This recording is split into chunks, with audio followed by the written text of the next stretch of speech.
अब जात की बात करने से काम नहीं चलेगा, अब आपको जमात की बात करनी होगी। अपने जात के नायकों को तलाशना बंद करिए। अगर आपको अपने जमात की बात करनी होगी, जमात में छतर साहू जी महाराज जैसे लोगों को अपना नायक और अपना महापुरुष मानना होगा। उन्होंने अपने राज्य के मंदिरों में पाठशाला खुलवाने का काम किया।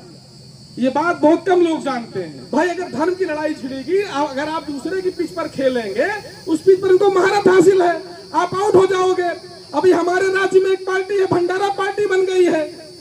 एक बाबा ने बता दिया पूरे राज्य में आप भंडारा करवाइए, भंडारा कराने से अब आपका कल्याण होगा। आप बताइए।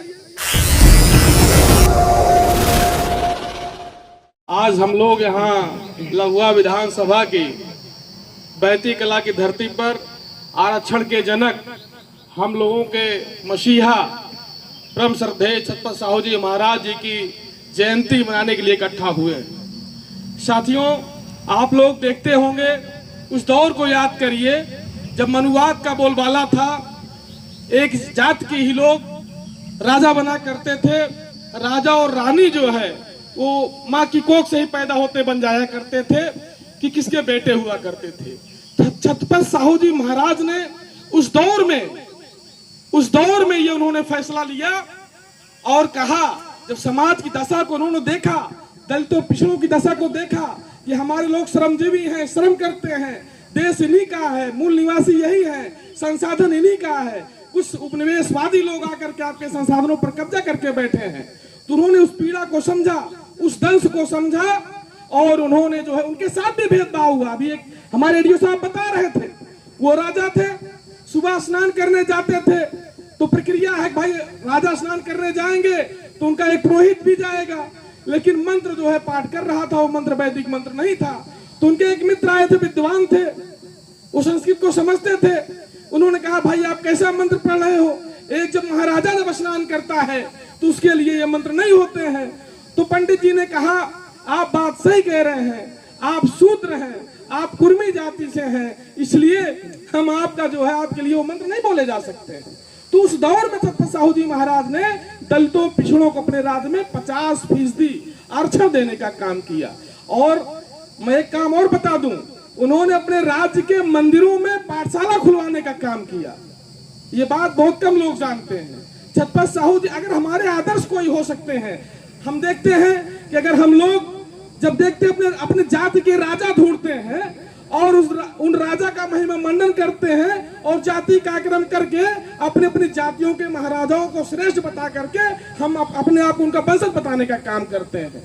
लेकिन अगर समाज में बदलाव लाना है, अगर आपके दलितों पिछड़ों अकलियतों को गोलबंद करना है, अगर उनके हक और हिस्से की लड़ाई को मजबूत करना है, तो आपको सही छतर साहू जी महाराज को अपना आदर्श मानना होगा, उनके दिखाए हुए रास्ते पर चलने का काम करना होगा। और उन्होंने एक ऐतिहासिक काम और किया, संविधान निर्माता भारत रत्न बाबा साहब अम्बेडकर को फंडिंग करने का काम उन्होंने किया, स्कॉलरशिप देने का काम किया और 26 जुलाई 1902 को अपने राज्य में 50% आरक्षण लागू करने का काम किया। लेकिन आज हम देखते हैं कि रामराज वाली सरकार है और सरकार में, उस गठबंधन में हर जाति के नेता पार्टी बना के, जैसे हमारे बुजुर्ग चाचा जी भी बोल रहे थे, हर जाति की पार्टी बनी हुई है, वो अपनी जाति का पता कर लेके निकलते हैं और सब राजा हैं, कोई रंग नहीं था। और उनकी हैसियत क्या है आप लोग देखते होंगे, मंचों से साष्टांग करते हुए नजर आते हैं। तो जब बात मंडल कमीशन की आती है, आप गौर करिए कि कैसे सामाजिक न्याय की लड़ाई को धार्मिक लड़ाई में बदल दिया जाता है।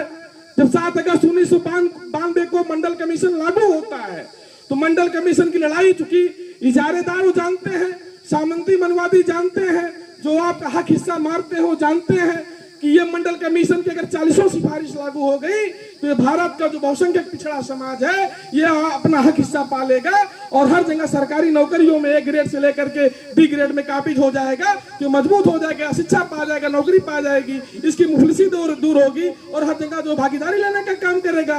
तो अड़वाड़ी जी निकल पड़ते हैं रथ लेकर के, कहते हैं राम जी खतरे में, राम लला त्रिपाल में बैठे हैं, हम राम लला जी को मुक्त कराएंगे।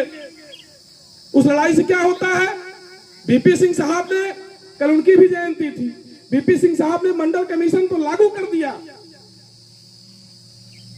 शरद यादव जी के दबाव में, मानवर काशीराम जी के दबाव में, लालू जी के दबाव में जनता पार्टी की सरकार ने मंडल कमीशन तो लागू किया, लेकिन मंडल कमीशन की केवल 2 सिफारिशें लागू हुई। सरकारी नौकरियों में 27% आरक्षण। दूसरी जो मांग है वो 2006 में कांग्रेस की गवर्नमेंट में जब अर्जुन सिंह जी शिक्षा मंत्री थे, मेचार्डी मिनिस्टर थे, तब उन्होंने उच्च शिक्षा संस्थानों में जो है 27% आरक्षण लागू करने का काम किया। लेकिन आज हमारे लोगों को बताया जाता है कि हमारे जाति के नेता तो फला है। अब जात की बात करने से काम नहीं चलेगा, अब आपको जमात की बात करनी होगी। अपने जात के नायकों को तलाशना बंद करिए। अगर आपको अपने जमात की बात करनी होगी, जमात में छत्रपति साहू जी महाराज जैसे लोगों को अपना नायक और अपना महापुरुष मानना होगा, तब का बात बनेगी। आप देखें, ये चलन चल गया है। आप अगर अभी आप पूछ लीजिए कि अभी क्या हो रहा है, भाई अगर धर्म की लड़ाई छिड़ेगी, अगर आप दूसरे की पिच पर खेलेंगे, उस पिच पर उनको महारत हासिल है, आप आउट हो जाओगे। अभी हमारे राज्य में एक पार्टी है, भंडारा पार्टी बन गई है। एक बाबा ने बता दिया पूरे राज्य में आप भंडारा करवाइए, भंडारा कराने से अब आपका कल्याण होगा। आप बताइए, बाबा जी गए चरण, हमारे नेताजी जाके चरण दंडवत हो गए, उनको बता दिया घर बड़ा मंगलवार को भंडारा कराइए, और पूरी पार्टी भंडारा पार्टी में तब्दील हो गई है। तो साथियों, आप नौजवान साथियों से मैं कहना चाहता हूं, जो लड़ाई है हक हिस्से की लड़ाई है, जो लड़ाई है आपके हक और हुकूक की लड़ाई को बल देने की जरूरत है। आपका हिस्सा मारा जा रहा है। आप लोगों ने देखा, ये फर्जी अफवाह फैलाई गई कि 86 में 56 यादव भर्ती हो गए, और हम लोग उस समय पढ़ा करते थे विश्वविद्यालय में, और कहा गया कि यादव जी के घर बच्चा पैदा होगा तो कहेंगे बधाई हो, एसडीएम पैदा हो गया है।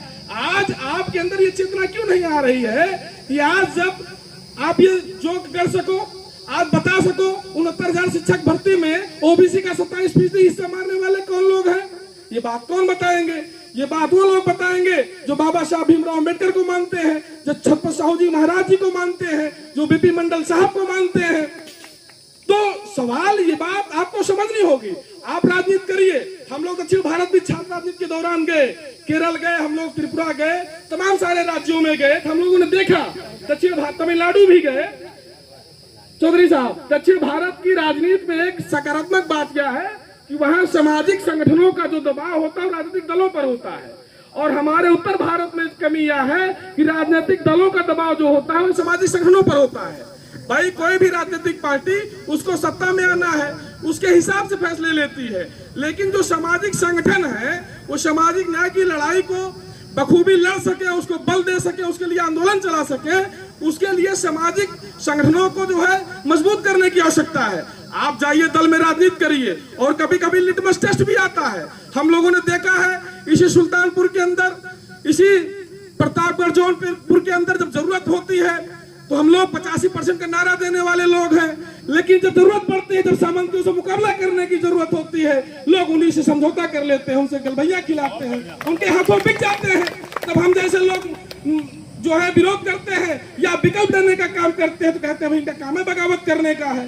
अरे भाई, हम लोग इतने पागल नहीं हैं। खैर, कम्युनिस्टों को लोग पागल ही कहते हैं, भाकपाई संघी लोग। तो सवाल है, हम लोग चेतना को समझते हैं, हम लोग ये जानते और समझते हैं उत्तर प्रदेश में विधानसभा की संख्या 403 है और लोकसभा की सीटें 80 है। सारे लोग सांसद विधायक नहीं बन जाएंगे, लेकिन जो लड़ाई चल रही है वो लड़ाई तभी मजबूत होगी जब आंदोलन मजबूत होगा, और उस आंदोलन को मजबूत करने के लिए हमारे दलित पिछड़े अकलियत समाज के लोगों को, हमारे दलित पिछड़े अकलियत समाज के लोगों को गोलबंद होने की जरूरत है। तो ये बात आपको समझने की जरूरत है।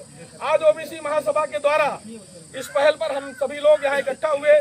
छत्रपति साहू जी महाराज की जयंती पर हम सभी लोगों ने, तमाम सारे वक्ताओं ने भी विचार रखा।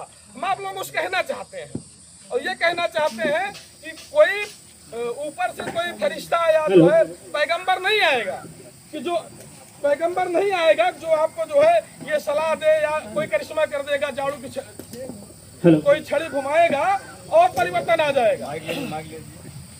तो ये फैसला हमको आपको लेना है।